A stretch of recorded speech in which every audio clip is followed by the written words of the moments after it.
Olá, Cláudia Pedral Sena para vocês nesse canal da família, onde a gente ajuda pais de criança especial a ter filhos obedientes.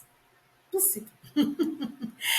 Bom, a gente vem falando sobre crianças especiais e os nossos vídeos estão no nosso canal, onde vocês podem acessar para ter um entendimento melhor sobre o que é criança especial e cada criança especial. Hoje a gente vai falar sobre TOD, transtorno opositor desafiador. A gente traz para vocês uma série de questionamentos a respeito do TOD.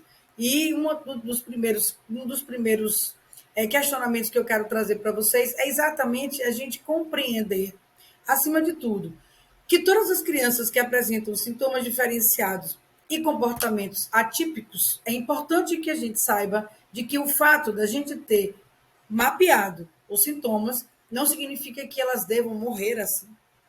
Para isso que existem terapeutas, terapias e modificabilidade cerebral. Aí está a plastagem cerebral. O transtorno opositor desafiador, ele não tem uma causa ainda significativamente descoberta. Apenas se imagina que seja algo genético ou ambiental. E existe todo um complexo dentro desse comportamento, o nomezinho está dizendo opositor e desafiador dessa criança, que se inicia a partir até de um processo de birra e aos 8 anos ele se manifesta de uma forma mais agressiva.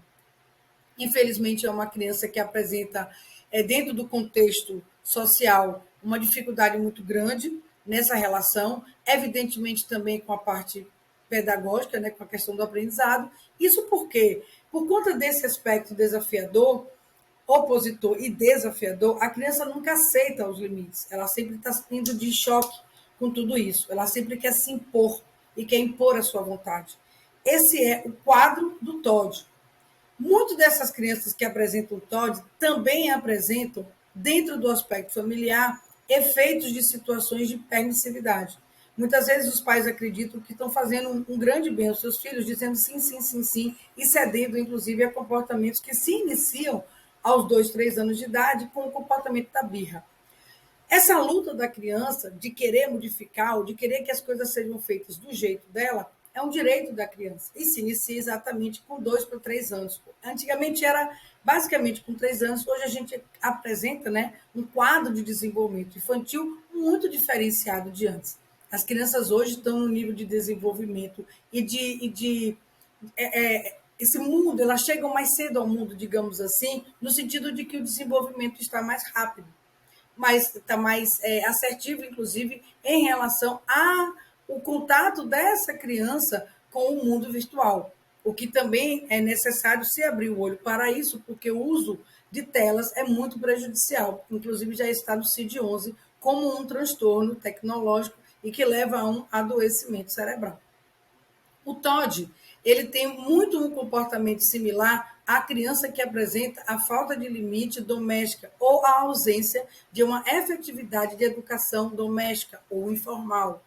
Então, a partir de 2 para 3 anos, quando a criança apresenta birra, é necessário que os pais tomem providências juntamente associado à escola e ao tratamento, se ele é uma criança especial, para que essas birras sejam entendidas pela criança como há algo a ser parado e há um limite até para aquilo que ela está fazendo.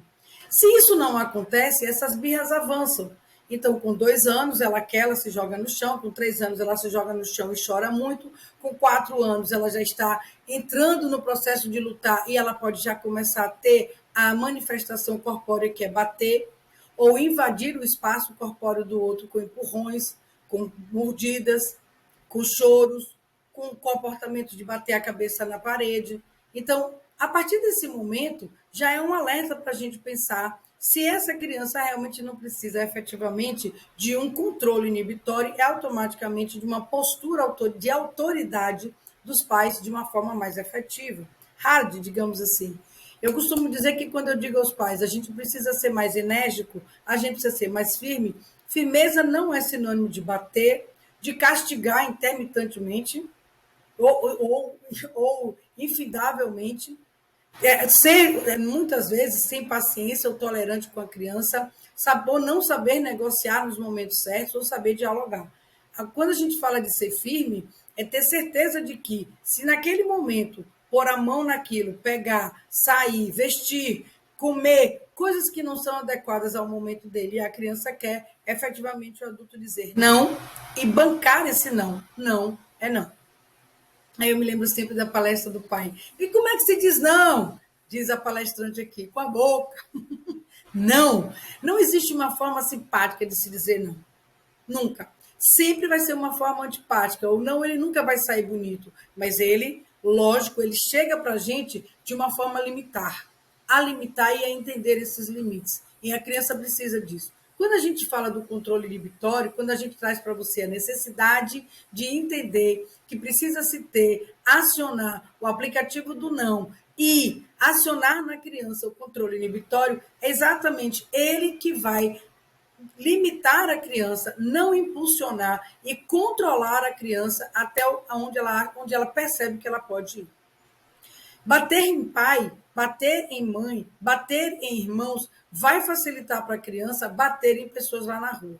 Se eu tenho uma criança que apresenta um componente de transtorno de conduta desde pequeno e que pode vir a desenvolver lá na frente um transtorno opositor desafiador, o momento de começar a trabalhar é quando a criança faz a birra lá atrás. Evitar qualquer tipo de comportamentos de permissividades para que a criança não venha crescer. Diferente do que os pais pensam, com o mito número 3 das pais, que acreditam que a criança só vai aprender quando crescer, ela vai aprender a fazer isso quando criança e lá na frente isso será cada vez mais pior ou maior, porque ela entende que para conseguir as coisas ela tem que agir dessa forma. Então, a criança que apresenta o transtorno opositor desafiador, que é feito com terapias, é feito através de tratamento e de intervenções terapêuticas, ainda não existe uma medicação efetiva para isso, em determinados momentos, graças a Deus, é necessário que a gente esteja atento a uma intervenção maior. Vou retomar as minhas falas sempre. O fato de nós termos crianças que apresentam sintomas, quadros sintomáticos, não significa que elas devam morrer assim. Para isso, elas vão ao tratamento. Quando você tem uma doença, seja ela qual for, e você busca um remédio, é porque, no mínimo, você quer que aquele remédio acabe com a sua dor, diminua a sua infecção ou acabe com a sua inflamação. Nós, terapeutas, funcionamos como remédio, digamos assim. As pessoas vão à terapia para que a gente possa fazer intervenções para modificar. O que a gente vai modificar? O cérebro, através da neuroplasticidade, com as intervenções devidas, com a devida orientação à família, o quadro vai se modificar. É para isso que a gente faz o tratamento. Às vezes em doses homeopáticas e às vezes em determinados momentos, pela necessidade da criança, há modificações mais rápidas, mas vai depender dessa conjunção. Quando eu estou aqui hoje sentado no Cláudia Pedral Sena, ajudando a pais de deficientes a terem filhos obedientes, é exatamente porque o cérebro solicita essas intervenções. E quando a gente faz, evidentemente que existem retornos. Mas não é um trabalho que é feito somente pelo terapeuta, é feito juntamente com toda a família. Por isso, a orientação será necessária feita à família. E é por isso que eu estou sentada aqui, uma hora dessa, trabalhando para você, mandando vídeos e informações para vocês acerca de quê? A criança que tem TOD, que apresenta um quadro de transtorno, de oposição e é desafiante, a gente pode modificar esse quadro, mesmo com essa sintomatologia, através da terapia, usando as ferramentas necessárias para que a gente possa organizar mentalmente essa criança, mostrar, aproveitar, inclusive, todas as fases que transformam-se de coisas boas para ela, e não apenas de oposição, mas às vezes até de trazer para ela aglomeração de informações necessárias, transformar esse comportamento e termos um comportamento mais adequado ao nível social. Então, mesmo que a criança apresente um transtorno, seja ele qual for, as intervenções terapêuticas e as orientações familiares levam uma criança a um comportamento de obediência. Quando a gente fala que estamos juntos dentro dessa parceria, orientando os pais, mostrando ferramentas através do FAQ, família, construindo comportamento para modificação, gente, é ser feliz lá na frente. Às vezes, muitas vezes, a gente imagina que é um grande sacrifício as intervenções, mas elas são tão eficazes que lá na frente, toda essa conduta que leva, inclusive, a uma série de situações desagradáveis dentro da escola e do meio social, elas não vão existir. E, evidentemente, que a relação de pai e filho vai ser muito mais fluídica.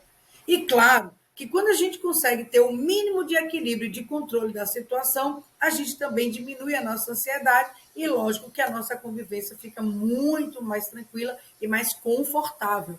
Aí a gente vai olhar também o aspecto da formalização, que é a própria escola, e a gente vai ver que a criança pode vir a ter um desenvolvimento satisfatório. Não são crianças que apresentam deficiências, não são crianças que apresentam dificuldades expressas na questão neurológica no processo de aprendizagem, então a possibilidade e o ganho da educação formal é lícito, é real. Não existiria nenhuma dificuldade. Lógico, evidentemente, ele pode apresentar uma facilidade maior em português ou em matemática, ou dificuldade em português ou em matemática, que isso é muito normal em todas as crianças. Não é uma coisa, ninguém domina todas as matérias. Existem as coisas que a gente gosta mais, as identificações da gente. Isso é normal. E isso pode acontecer com ele também, não tem nada a ver com o TOEFL. Então, tá aí a dica para vocês. Fica a possibilidade. A criança que tem transtorno, opositor desafiador, precisa começar um trabalho desde muito cedo. Ela pode começar a manifestar, já aos 2 ou 3 anos, na crise de birra, uma certa resistência a receber esse limite. Então, é necessário que os pais, junto com as orientações, junto com o FAC, a gente possa fazer as intervenções necessárias para que essa criança não venha desenvolver lá na frente um transtorno que tem influências ambientais fortíssimas e que venha, assim, a se desenvolver de uma forma mais adequada. Olá, hein? Conto com você. Acesse os nossos canais, tem muitas informações para vocês a respeito das crianças especiais e de como a gente pode auxiliar vocês a terem filhos obedientes. Conto com vocês. Ó, estamos sempre aqui para oferecer perguntas, tirar dúvidas, questionamentos, porque eu também faço perguntas. Vocês querem ter um filho obediente? Beijo no coração.